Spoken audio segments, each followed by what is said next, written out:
Okay, here we are. We remove the floor. We do have some termite damage on the second beam, but we do have some place to stud in.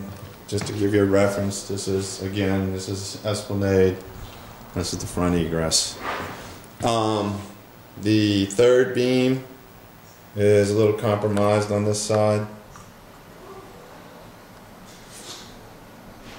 And it gets a little worse as we go down, but it has enough on it. The structural integrity, we're good.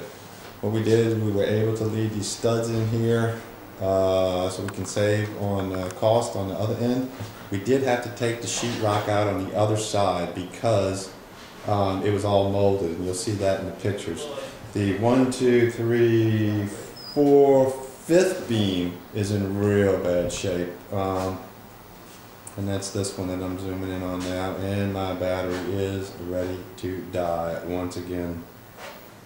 Must have some capacitive resistance on these batteries because I just charged this thing and haven't used it since. Over here at the very end, I don't know if we can get it without me stepping over, but there's a wire trough and we're going to have to cut out for that. Now I'm not going to be able to get to it without walking over there.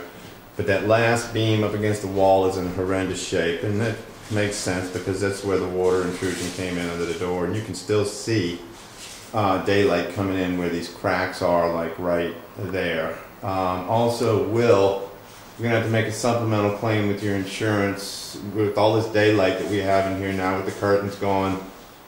We found some water stains that came in from upstairs right along here. I'm not able to see them.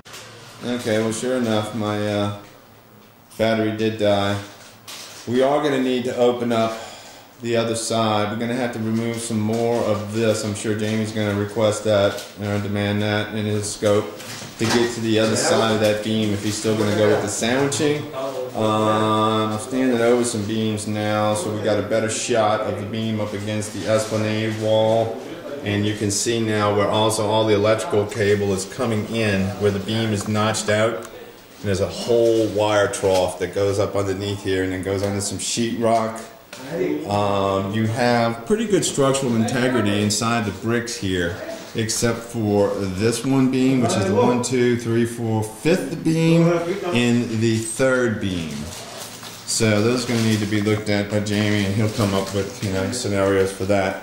We do have some breaches in the sheetrock. This is a double layer of sheetrock, so this isn't a problem. But like right here, we've got a wetback in here, and we're sucking out all of the debris so we can see all this. But this is a second layer, Donald. This is a second layer of sheetrock. You can see it ends here, and then the layer goes down.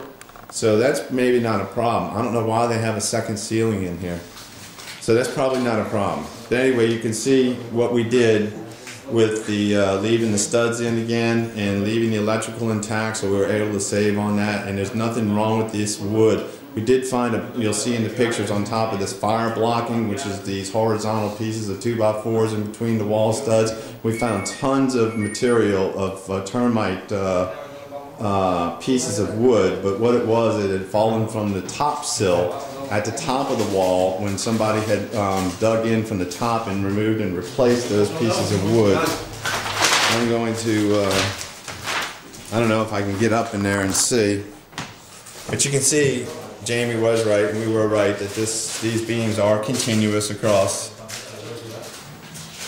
the whole length. Oh, look at this. Look how bad this is. This whole, I don't even want to step on this thing. Lord. Alright. This one's questionable too. What I wanted to get at, let's see if we can see here. You can see the top sill was replaced here. So that's good. But we had to take out the sheetrock on this other side because it had mold all over it. Anyway, trying to do a balancing act in here. Alright, so that's pretty much it. And you can also see there's some termite tracks up and down these 2x4s. And we found some termite tracks on here, but the structural integrity of these was not compromised. You can see a termite track running up here and up there, and there was some here that were knocked off of this beam. And there's a few elsewhere, but the structural integrity of them was not compromised.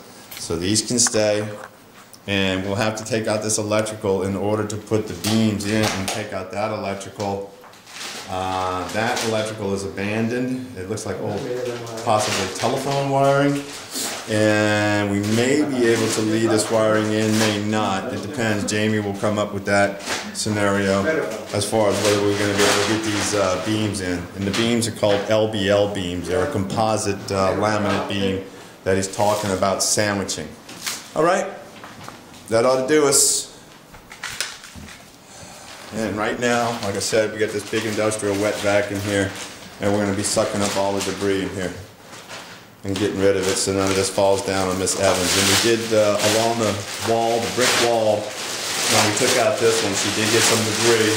She did get some debris that fell down in the other room, and we put tape all the way along this whole wall on her side where the wall meets the ceiling. All right, busy cleaning up, getting all the trash out. That's enough for now.